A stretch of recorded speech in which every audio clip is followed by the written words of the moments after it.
Alchemy of nature.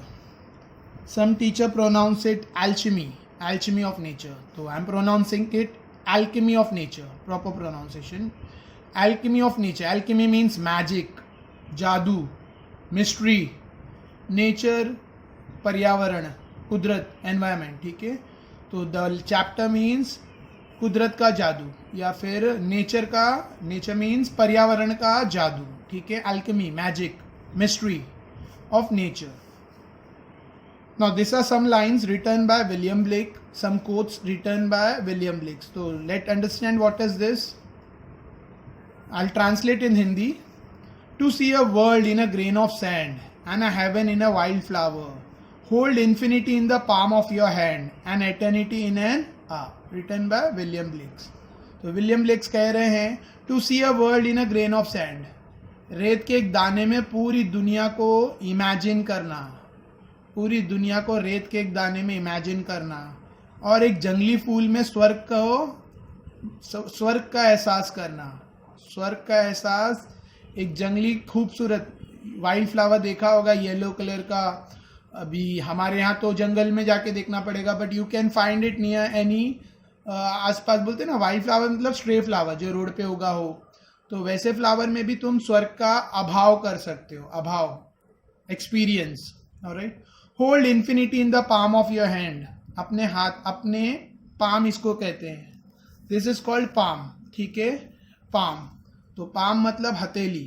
ठीक है, तो हाथ के पाम में पूरी इन्फिनिटी यानी पूरी स्पेस को, इन्फिनिटी मतलब जिसकी कोई लिमिट नहीं है, ऐसा स्पेस, ऐसी जगह, यानी हम लोग इन्फिनिटी किसको कहते हैं, वी आर ऑन अर्थ, तो अर्थ एक लिमिट है, लेकिन when we go out of earth, जब स्पेस पे जाएंगे तो उसको बोलते हैं इन्फिनिटी.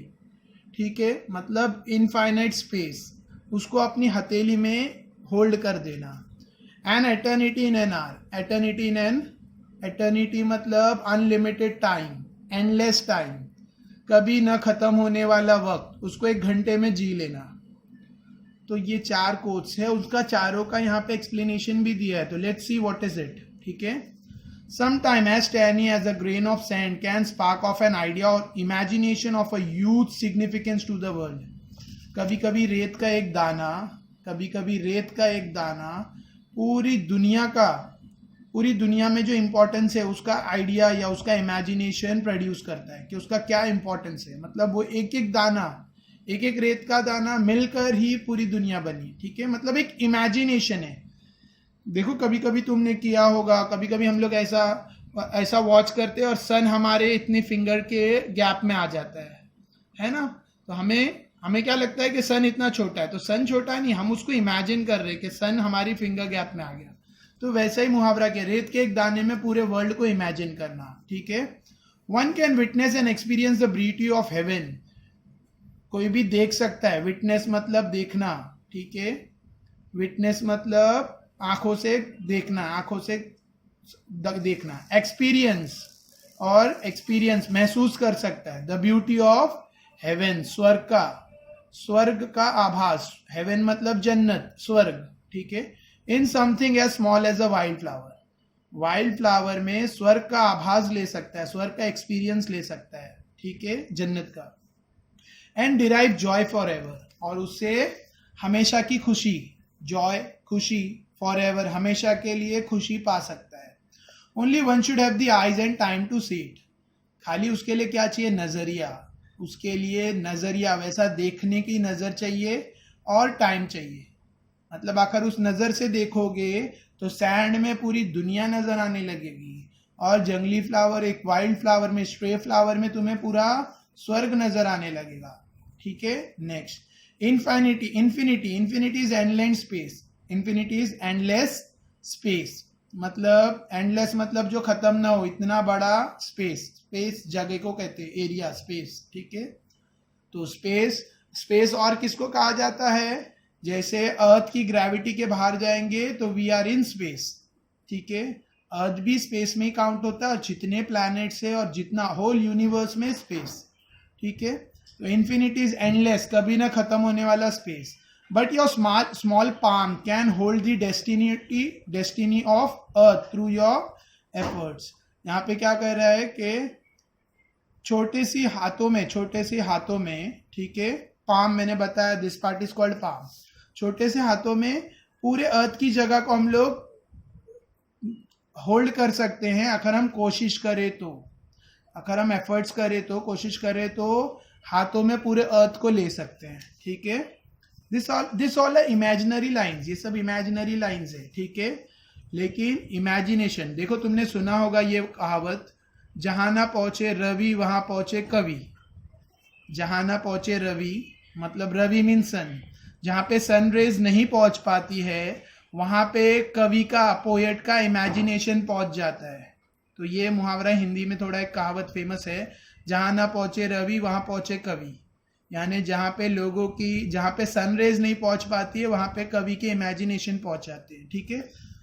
तो यू कैन ऑब्जर्व, तुम पूरे हाथों में क्या ले सकते हो, पूरे अर्थ की जगह को अपने हाथों में ले सकते हो, अपने पाम में ले सकते हो, हथेली में ले सकते हो अगर कोशिश करो तो।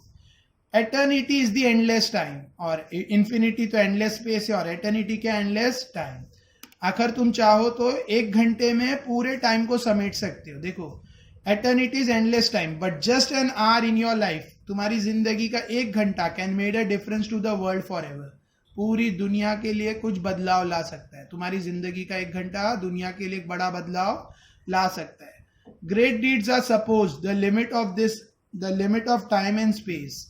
Great deeds can surpass the limit of time and space, they never die, ठीक है। मुझे बीच बीच में मोबाइल में देखना पड़ रहा है तो थोड़ा रीडिंग में अप डाउन होता है, sorry for that. Great deeds मतलब जो अच्छी नीयतें हैं, अच्छे कर्म, डीड्स का प्रॉपर हिंदी मीनिंग है कर्म, अच्छे कार्य, अच्छे कर्म, किसको, टाइम, लिमिट ऑफ टाइम और स्पेस को भी पास कर देते हैं। और अच्छे कर्म कभी नहीं मरते, जो अच्छे कर्म होते हैं। देखो हम लोग महात्मा गांधी को क्यों बार बार याद करते हैं, क्यों महात्मा गांधी, क्योंकि उन्होंने अच्छे डीड्स किए, है ना। तो जो लोगों ने अच्छे डीड्स किए वो टाइम और स्पेस, अब महात्मा गांधी को दुनिया से जाके कई साल हो गए, लेकिन अभी भी लोगों उनके बारे में पढ़ते, सीखते, बोलते, मूवीज बनी उनके बारे में। क्यों? क्योंकि great deeds can Sarpass the limit of time and space, क्योंकि टाइम और स्पेस को पार कर चुके हैं जो महान कर्म होते हैं, महान कर्म, ठीक है, और वो कभी नहीं मरते। तो जितने महान लोग हैं उनको लोग पूछते, उनका लोग नाम लेते हैं, पूछते नहीं, सॉरी, उनका लोग नाम लेते हैं, उनको लोग याद करते हैं, ठीक है। तो next, we instinctively turn to the outdoor activities and nature as a way of relaxing and enhancing our well-being. We instinctively का यहाँ पे मीनिंग दिया है by natural instinct, लेकिन फिर तुम लोगों लेके सर instinct मतलब क्या, तो instinct मतलब inner call या inner voice। हम लोग के अंदर से ही फीलिंग्स आती है क्या, बाहर जाने की, बाहर जाके आउटडोर एक्टिविटी करने की, नेचर में जाके रिलैक्स होने की, ठीक है। लॉकडाउन में तो बहुत आ रही है, लॉकडाउन में तो इंटरनल मतलब ये जो लॉकडाउन का पीरियड चल रहा है इंडिया में, ठीक है, इसमें तो नेचुरल इंस्टिंक्ट बहुत आ रही है कि बाहर जाऊं और नेचर में रिलैक्स करूं, लेकिन ऑप्शन नहीं है, गार्डन्स बंद है, ठीक है। नेचर की सारे जहां नेचुरल चीज़ों को, नेचुरल ब्यूटी को आदमी इंजॉय कर सकता है, रिलैक्स कर सकता है, जैसे तालाब एक्सेट्रा, तालाब के किनारे, नदी के किनारे सब बंद है, ठीक है, बीचेस एक्सेट्रा सब बंद है। सो we instinctively turn to our nature, outdoor activities and nature as a way of relaxing and enhancing our well-being. हमारे अंदर से आवाज आती है ताकि हम बाहर जाए, बाहर की एक्टिविटीज करें, समझा, और वहां जाके, बाहर जाके हम क्या करें, रिलैक्स करें, हमें बाहर जाके रिलैक्स फील होता है, ठीक है। यानी जॉगिंग करना, है ना, बाहर जाके जॉग करना, क्रिकेट मतलब बच्चों का खेलना एक्सेट्रा, और वहां जाके हम लोग हमारे वेलबींग को एनहेंस करते हैं।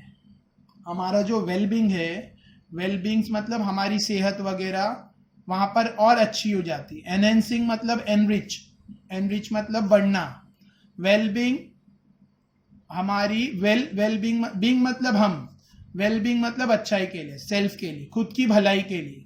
वेलबींग मतलब खुद की भलाई के लिए रिलैक्स करते हैं और खुद को और मतलब अच्छा महसूस होता है, रिलैक्स फील होता है, और हमारी सेहत अच्छी होती है आउटडोर एक्टिविटीज करके, ठीक है।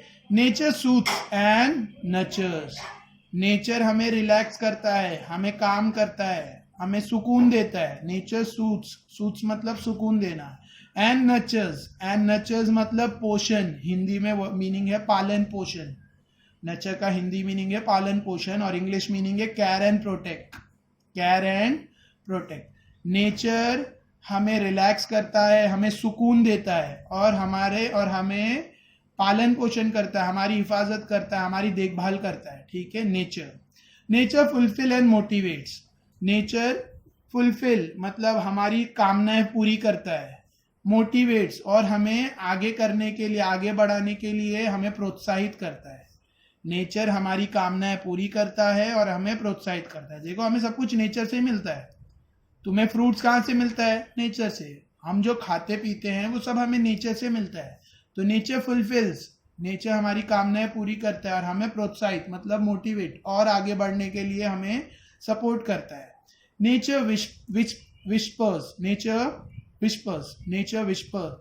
विस्पर मतलब सेज सॉफ्टली. नेचर विस्पर मतलब says.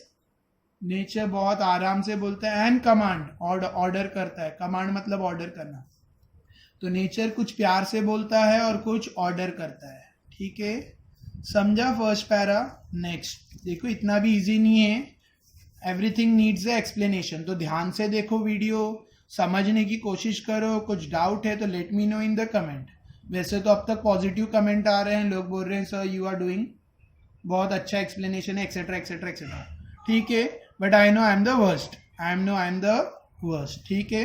Then too I am trying. Next, because अभी ये लेसन में भी you are going to study के persistent, keep on trying, keep on persistent. तो I am persisting. Are you listening? Are you? तो ये सब नेचर बोलता है, नेचर करता है. और दिस, क्या तुम सुन रहे हो? नेचर विस्पर करता है, नेचर ऑर्डर करता है. क्या तुम सुन रहे हो? This is author is asking a question. क्या तुम सुन रहे हो? When I do it leaves me in a complete awe. जब मैं नेचर के कॉल को सुनती हूँ, व्हाई आई एम सेइंग सुनती हूँ, because it's the author is a female. Raksha Bharadia. तो she is a female. Raksha may be, हाँ may be, I am not sure, लेकिन नाम से ऐसा लग रहा है. So I am saying she. So author is saying जब मैं सुनती हूँ नेचर के कॉल को, I am in complete awe. Awe means amazement, great wonder. When I do it, it leaves me incomplete. जब मैं नेचर की आवाज़ सुनती हूँ तो मैं कंप्लीट वंडर में पड़ जाती हूँ. और मीन्स ग्रेट वंडर और अम्यूजमेंट. ठीक है. वंडर, मैं ग्रेट वंडर में पड़ जाती हूँ. मतलब हम लोग हिंदी में बोलेंगे आश्चर्यचकित. आश्चर्य. जब मैं नेचर की आवाज़ सुनती हूँ तो बहुत आश्चर्य में पड़ जाती हूँ, वंडर में. ठीक है. We had a hibiscus plant in our garden. Hibiscus एक टाइप का प्लांट है. पोएट ऑथर बोल रही है कि हमारे गार्डन में एक हिबिस्कस प्लांट था. Every fourth night a flower blooms on it. हर रात क्या होता था उसमें एवरी फोर्टनाइट मीन्स कमिंग, अगली, नेक्स्ट. हर नेक्स्ट रात में a flower blooms on it, उसमें एक फ्लावर खिलता था. Big, bright and tender. बड़ा सा फ्लावर रहता था, बहुत ब्राइट फ्लावर रहता था और बहुत नाजुक. टेंडर मतलब डेलिकेट. तो I have written the meaning over here. It's delicate, DELICAT, delicate, नाजुक. ठीक है. हर अगली रात, फोर्टनाइट मतलब कमिंग नाइट, नेक्स्ट नाइट. हर अगली रात में उसमें एक फ्लावर खिलता था जो बड़ा सा रहता था, ब्राइट रहता था और टेंडर, नाजुक रहता था. Though the day it smiles with the sun and dances with the wind, but as evening approaches. पूरा दिन वो ऐसा लगता था फ्लावर बहुत खुश है, सनलाइट में बहुत डांस कर रहा है, स्माइल कर रहा है, हवाओं में बहुत, मतलब सन के साथ स्माइल कर रहा है और हवाओं में नाच रहा है. हवा से बहुत हिलता, मतलब डांस करता था, और सूरज में बहुत स्माइल करता था, चमकता था. लेकिन जैसी शाम होती थी, इट स्टार्ट विल्टिंग, वो सूखने लगता था. जैसी शाम होने लगती थी वो विल्टिंग मतलब ड्राइंग, सूखना. ठीक है. The morning after it tweeters, और अगली सुबह पूरी तरह से वो सूख जाता था, सड़ जाता था, ड्राई हो जाता था. Withers completely and by evening it falls, और अगली शाम तक वो गिर जाता था. ठीक है. रात में ब्लूम होता था, दूसरे दिन सन की लाइट में मस्त में शाइन करता था, स्माइल करता था, विंड के साथ डांस करता था, लेकिन शाम होते होते वो सूखने लगता था और रात तक पूरी तरह से सूख जाता था और अगले दिन सूख कर गिर जाता था अर्थ में. And by evening it false and become one with the earth again. जमीन पे अर्थ पे गिर जाता और अर्थ के साथ अर्थ में गिर कर क्या होता, मट्टी में मिल जाता. ठीक है, अर्थ में मिलके वो कचरे में चला मट्टी में मिक्स हो जाता था. द फ्लावर, अब ऑथर क्या इसमें पॉइंट देख रही, देखो. The flower comes to life only for a day, yet it does so in full splendours. Flower की जिंदगी एक ही दिन की थी, लेकिन उसने उसको पूरी अच्छे से जिया. फुल स्प्लेंडर, स्प्लेंडर मतलब मैंने यहाँ मीनिंग लिखा है स्प्लेंडर का, इन्होंने कहा है कि guess the meaning of splendour. तो स्प्लेंडर का मीनिंग यहाँ लिखा है मैंने ब्यूटी. ठीक है, फ्लावर की देखो सब मीनिंग यहाँ है. विल्टिंग की मीनिंग है, विटर की मीनिंग है, इसके लिए मैंने यहाँ नहीं लिखी है. विल्टिंग मतलब सूखना, विटर मतलब और सूखना, एकदम सूख जाना, सड़ना. ठीक है, तो हम लोग यहाँ थे स्प्लेंडर. फ्लावर की एक ही जिंदगी, फ्लावर एक दिन के लिए जिया, लेकिन वो भी उसने बहुत अच्छे से पूरी तरह से जिया with full beauty and impression. ठीक है, what if we too lived a life however short और टू इट्स फुलेस्ट. तो पोएट ऑथर कह रही है कि हम लोग क्यों नहीं ऐसा जी सकते, हम लोग अपनी जिंदगी ऐसे क्यों नहीं जी सकते, चाहे कितनी भी छोटी हो जिंदगी, हम लोग भी ऐसे जी सकते हैं. ठीक है, मतलब फुलेस्ट मतलब अपनी जिंदगी को पूरा जियो, खुलकर जियो. ठीक है, हर रोज डर डर कर मत जियो, खुलकर जियो, पूरी तरह से जियो. ठीक है, next, we went to a rocky beach and saw the spread of majestic ocean and the rock alongside carved, sculpted and shaped by the water. हम लोग जब रॉकी बीच पर जाते हैं, ऐसी बीच पर जाते हैं जहाँ पे रॉक है. देखो बॉम्बे में ऐसी beach you will going to find it at Carter road, Bandstand, Nariman point. ठीक है, ये सब रॉकी बीच है. तो जब तुम रॉक वाली बीच पर जाओगे, सैंड बीच अलग होती है, रॉक बीच अलग होती है. सैंड बीच पे रेत रहती है, ब्राउन सैंड, और रॉक बीच पे सारे पत्थर रहते हैं. ठीक है, तो जब तुम रॉक बीच पर जाओगे तो तुम देखोगे सब जगह बड़ा सा ओशन फैला है. स्प्रेड ऑफ मैजेस्टिक मतलब पावर, स्ट्रॉन्ग, माइटी, बड़ा सा, बिग. ओशन समुद्र फैला है.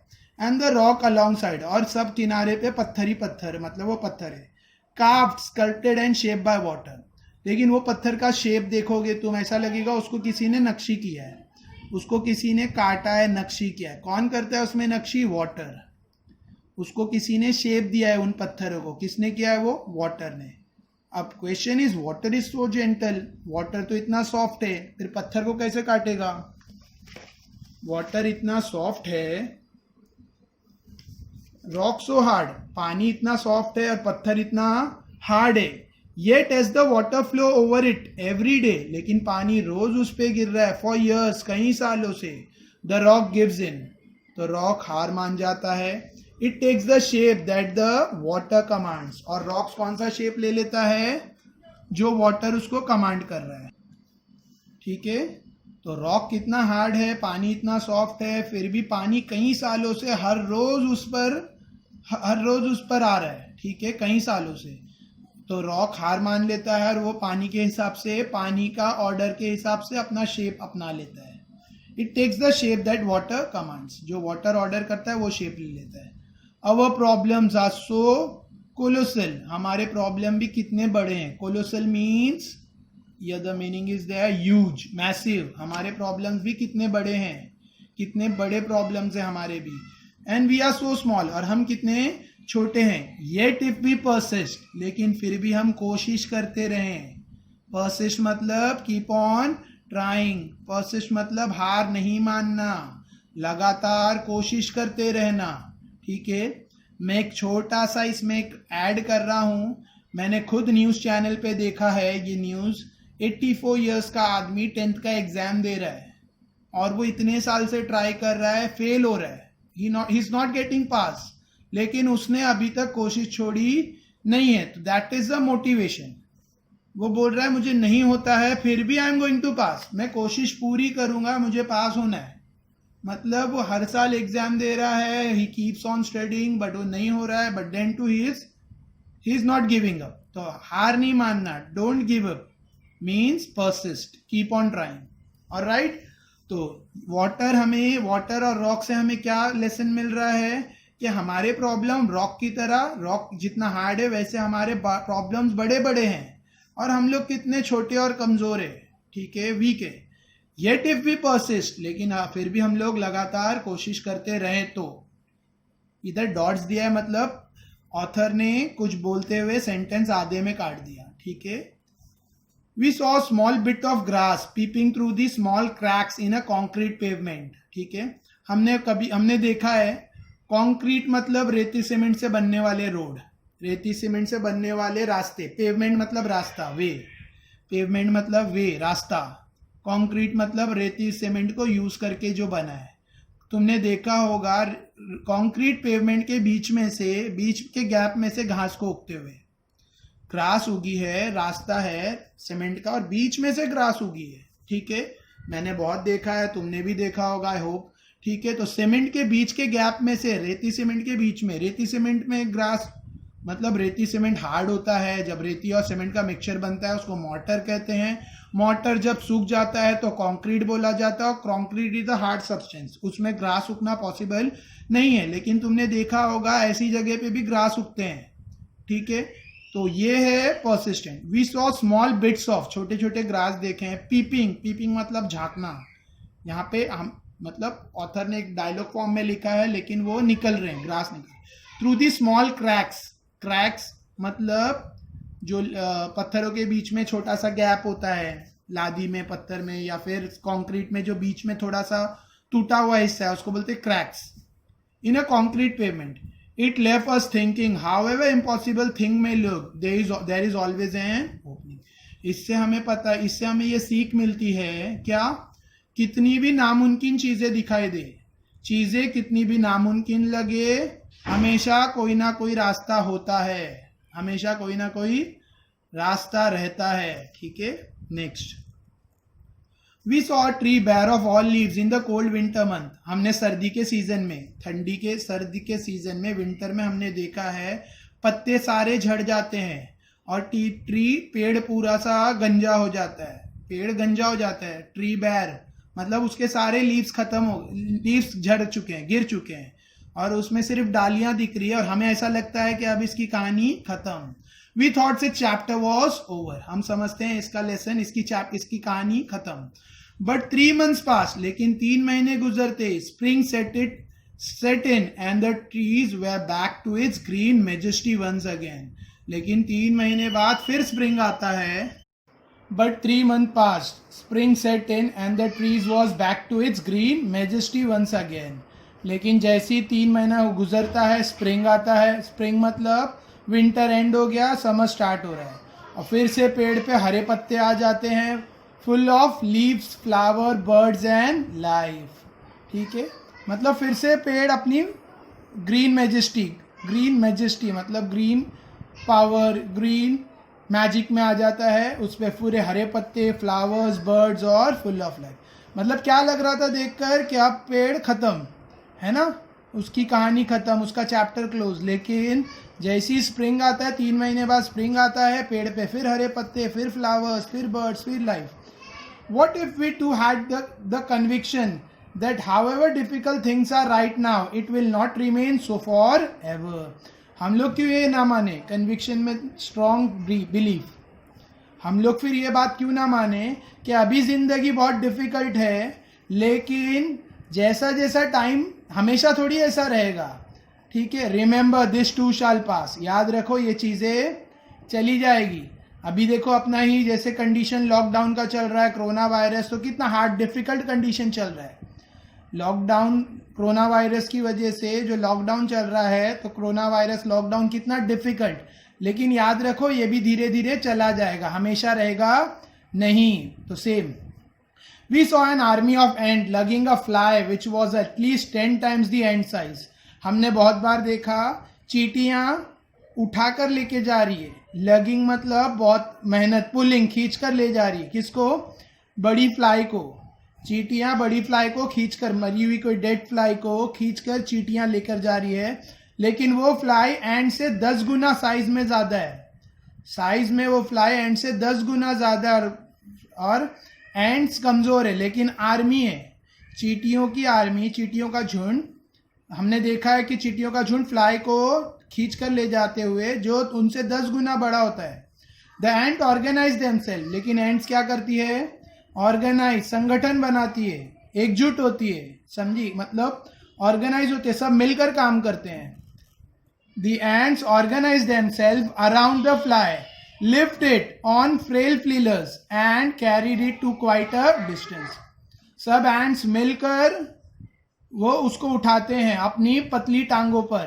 फ्रेल फिलर्स मतलब कमजोर टांगों पर, अपनी कमजोर, फ्रेल कमजोर, वीक, फिलर्स टांगों पर, और उनको अपने, और टीम वर्क से उसको कहाँ ले जाते हैं? अपने घर पे, मतलब अपने बिल में, ठीक है, अपने जहां वो रहते हैं।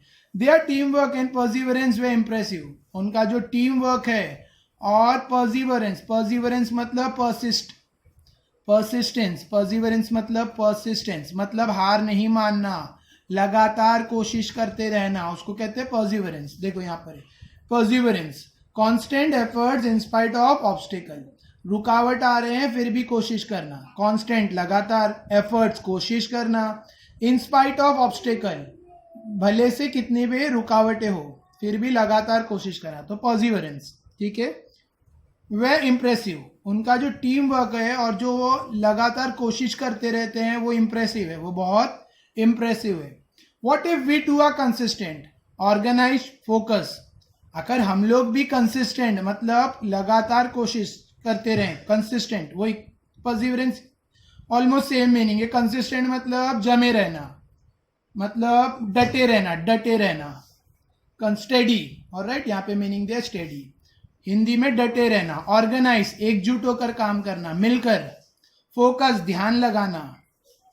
स्पाइडर वेब्स आर डेलिकेट, तुमने मकड़ी का जाला तो देखा है, बहुत नाजुक होता है, स्पाइडर का जाला बहुत नाजुक होता है, येट वेरी स्ट्रॉन्ग, फिर भी बहुत स्ट्रॉन्ग रहता है, नाजुक होता है लेकिन उसमें दूसरे कीड़े मकोड़े एक्सेट्रा और जो भी है दूसरे बग्स वगैरह बहुत इजीली फंस जाते हैं। Yet very strong. A rainbow colour the entire sky, एक छोटी सी पतली सी रेनबो की लाइन आती है लेकिन पूरे आसमान को कलर कर देती है। Oyster takes in a grain of sand, they open up with a pearl. Oyster तुमने देखा होगा, शिंपली को कहते हैं, महाराष्ट्र कोस्टल एरियाज में बहुत मिलती है, बॉम्बे में भी आती है। शिप ऐसी पैक साइज का कुछ, मतलब एक छोटा सा ऐसा पैक शेप में आता है, ठीक है, उसको कहते हैं ऑयस्टर। ऑयस्टर अपने अंदर दाना लेता है सैंड का, ऑयस्टर अपने अंदर सैंड का दाना लेता है, लेकिन जब वो ओपन होता है सैंड लेकर, बाद में वो सैंड धीरे धीरे क्या बन जाता है उसके अंदर? पर्ल। पर्ल मतलब मोती, पर्ल मतलब मोती, पर्ल बहुत महंगा आता है पर्ल। तो वो अपने अंदर सैंड लेता है और खुलता है, तब उसमें पर्ल बनता है। Innumerable star shines across the infinite sky, बहुत सारे तारे चमकते हैं। इनफाइनाइट अनलिमिटेड, जिसकी कोई एंड, कोई हद नहीं, कोई लिमिट्स नहीं, कोई बाउंड्री नहीं, मतलब बहुत ज्यादा वास्ट, बहुत ज्यादा बड़ा, ठीक है, स्पेस। तो स्काई में बहुत सारे तारे चमकते हैं।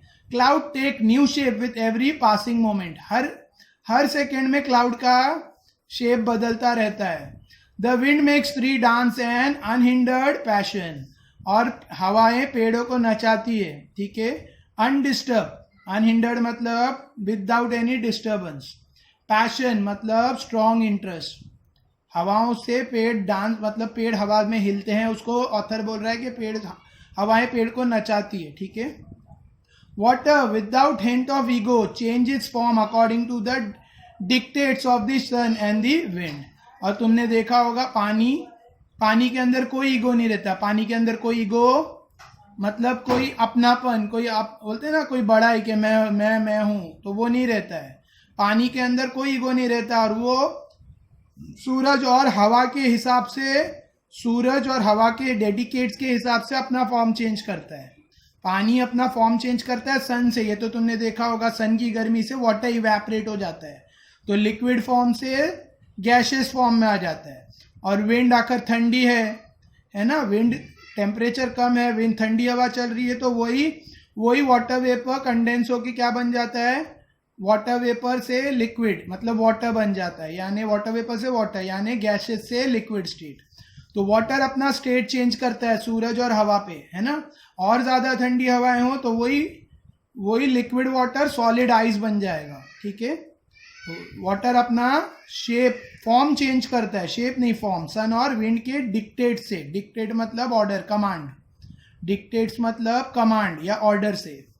When we see a caterpillar turns into butterfly, हमने बहुत बार देखा होगा, शायद तुमने देखा कि नहीं, मैंने देखा है कैटरपिलर को बटरफ्लाई बनते हुए, कैटरपिलर को बटरफ्लाई बनते हुए, ठीक है। Caterpillar you may be knowing, एक कीड़ा है जो ऐसा ऐसा होके चलता है, ठीक है, वो कैटरपिलर है। वो उसका एक टाइम पीरियड आता है, तब वो पेड़ पर ककून बनाकर उसमें बैठ जाता है और फिर बटरफ्लाई बन के इवॉल्व होता है। अ flower turns into fruit, fruit से पहले क्या आता है, फ्लावर, फ्लावर धीरे धीरे फ्रूट बनता है, ठीक है। We experience the alchemy of nature, हम यहाँ क्या देखते हैं, एल्केमी ऑफ नेचर, या हम लोग जादू देखते हैं नेचर का। एल्केमी मतलब मैजेस्टी, मिस्ट्री ऑफ नेचर, ये सब मैजेस्टी ऑफ नेचर है जो अभी रीड किया गया, ये सब एग्जाम्पल है मैजेस्टी ऑफ नेचर का, मतलब एल्केमी ऑफ नेचर का। वी टच इट, हम लोग उसको छुएंगे, एंड बिकम गोल्ड असेल्फ, और हम सोना हो जाएंगे, ठीक है।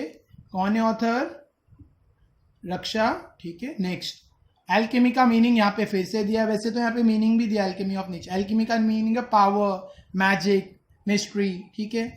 लेकिन यहाँ पे एल्केमी का एग्जाम्पल दिया है, पुराने जमाने में लोग मानते थे पारस पत्थर, पारस नाम का एक स्टोन था, वो कोई भी मेटल को लगाते हैं तो वो मेटल भी गोल्ड हो जाता है। वैसे जादुई पत्थर को, जादू का पत्थर, ठीक है, पहले के टाइम पे एल्केमी मतलब एक जादू की चीज थी जो किसी भी मेटल को टच करो तो वो आयरन है तो गोल्ड बन जाएगा, सिल्वर है तो गोल्ड बन जाएगा, कॉपर है तो गोल्ड बन जाएगा। An ancient fortune, an Asian four runner, एक पुरानी ख्यालात है, एन एशियंट पुराने ख्यालात केमिस्ट्री के, about attempt to convert base metal into gold, कोई भी बेस मेटल को किस में कन्वर्ट कर देता है, गोल्ड में। हियर इट रेफर्स, यहाँ पे एल्केमी मतलब mystery, magic, process of transforming thing.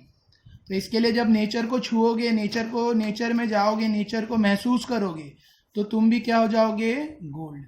मतलब नेचर से हमें सुकून मिलेगा, आराम मिलेगा, है ना। जब नेचुरल चीजों को देखोगे, अब हम लोग देखो घूमने लोग पिकनिक पे क्यों जाते हैं, लोग पिकनिक पे इसके लिए जाते हैं कि वहां जाके उनको रिलैक्स फील हो, है ना, रिलैक्सेशन के लिए, कंफर्ट के लिए, एक्सेट्रा।